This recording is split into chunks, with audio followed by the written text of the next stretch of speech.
Greetings, intrepid system failure listeners.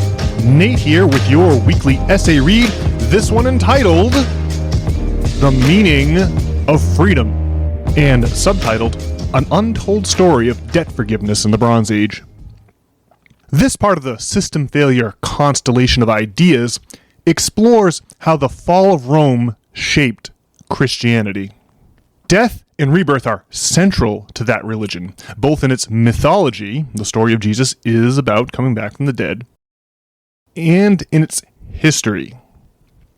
Christianity resurrected much older Jewish and Greco-Roman traditions, dusted them off, and transported them forward into the Middle Ages and beyond. Three major examples, readily allegorized by death and rebirth, are debt forgiveness, astronomical cycles, and ego death. Christianity originated within the Roman Empire, which eventually collapsed because of debt. The Romans were pioneers in foregoing the stability of systematic debt forgiveness. By contrast, much older Fertile Crescent societies held a long tradition of it to stave off collapses exactly like the one that befell Rome. This Mesopotamian tradition arrived in the Roman Empire through Jewish scripture. That's the story of Jesus. However, Rome's fate was sealed when the financial forgiveness he preached was changed into forgiveness for bad behavior instead. That's how the Christianity we recognize today was shaped by the fall of Rome. Debt. During the earliest days of the agricultural revolution, debt was an indispensable tool for expanding societies, as it still is today. Those early farming settlements needed to establish new farms to support growing populations. And to establish new farms, somebody needed to loan somebody else some seeds.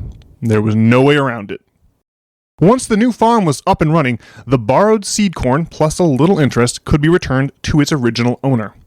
Society and debt have always gone hand in hand. But debt is far more dangerous than it first appears. It always accumulates at a faster rate than the ability to repay it. That's just human nature. It's far easier to promise future payment than to actually deliver on that promise. But it's also a mathematical certainty that some percentage of debts will always turn out to be unpayable for wholly unforeseeable reasons, such as when a borrower loses their job or dies unexpectedly. The question that has animated all of history is, what is to be done when debts turn out to be unpayable? There are only two options: foreclosure or forgiveness. Foreclosure. The ever-present risk of default prompted many early creditors to demand collateral before lending out their wealth.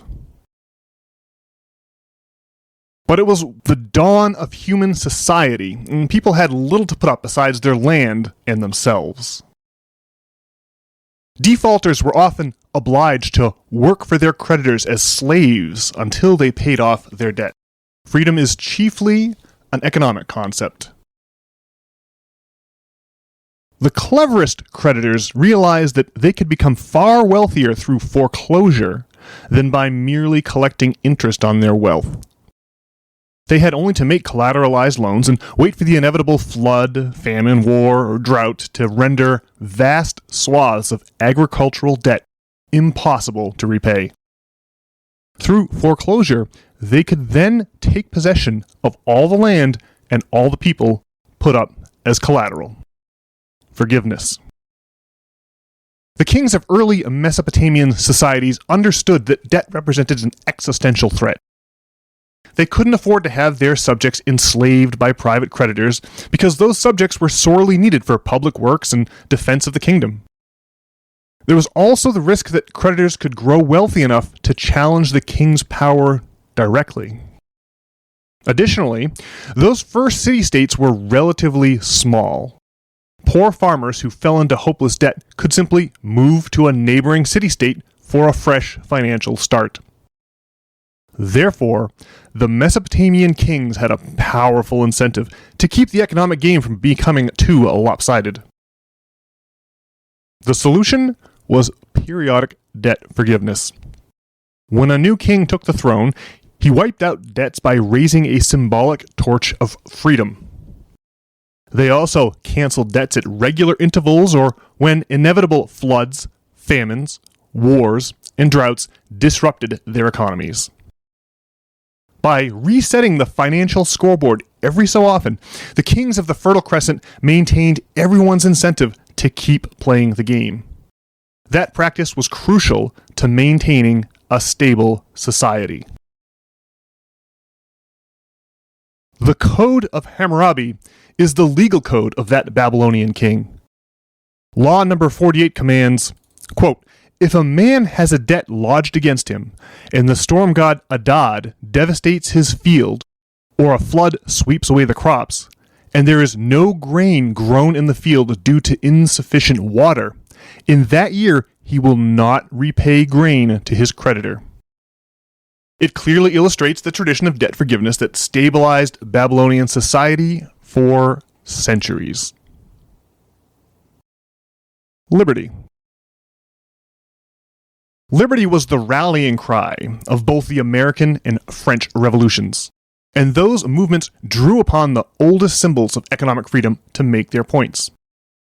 That's why, when the French presented America with the Statue of Liberty, they envisioned her holding aloft the same torch of freedom once borne by the kings of Babylon.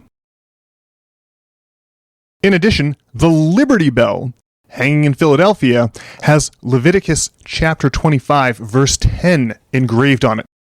The full passage reads, quote, "And ye shall hallow the 50th year, and proclaim liberty throughout all the land unto all the inhabitants thereof.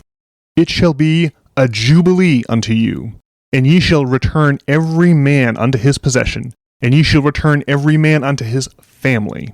Unquote. It's another clear example of the old tradition of debt forgiveness, here referred to as a jubilee.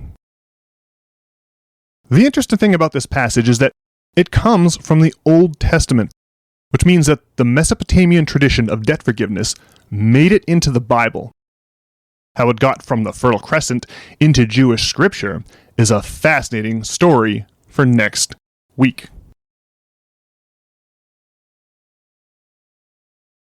Further materials.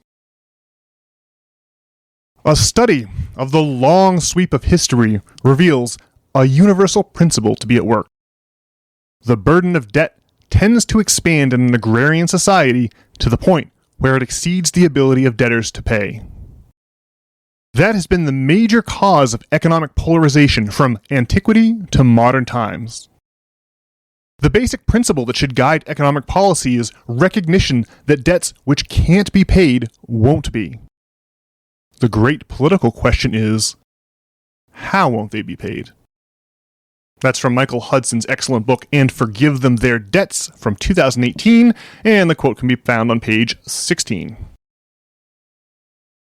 To a visitor from Hammurabi's Babylon, the Statue of Liberty might evoke the royal iconography of the important ritual over which rulers presided, restoring liberty from debt.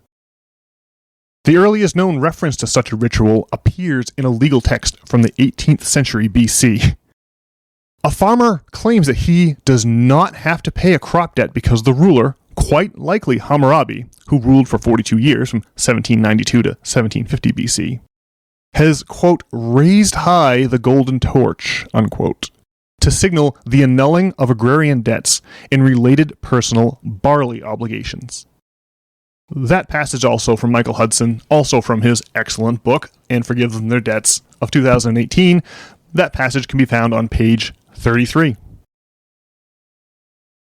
Well, alrighty, folks, if you enjoyed that audio essay, you can head on over to our new domain at substack.org, and there you can sign up with your email to receive the weekly essays like this one to your email inbox, and that way you'll never have to worry about missing them. Alternatively, you can get in touch with either Brian or me through that portal at systemfailure.org. We hope to see you on the internet, and we will be back next week with an exciting, regularly scheduled edition of the System Failure Podcast with Brian. Goodbye.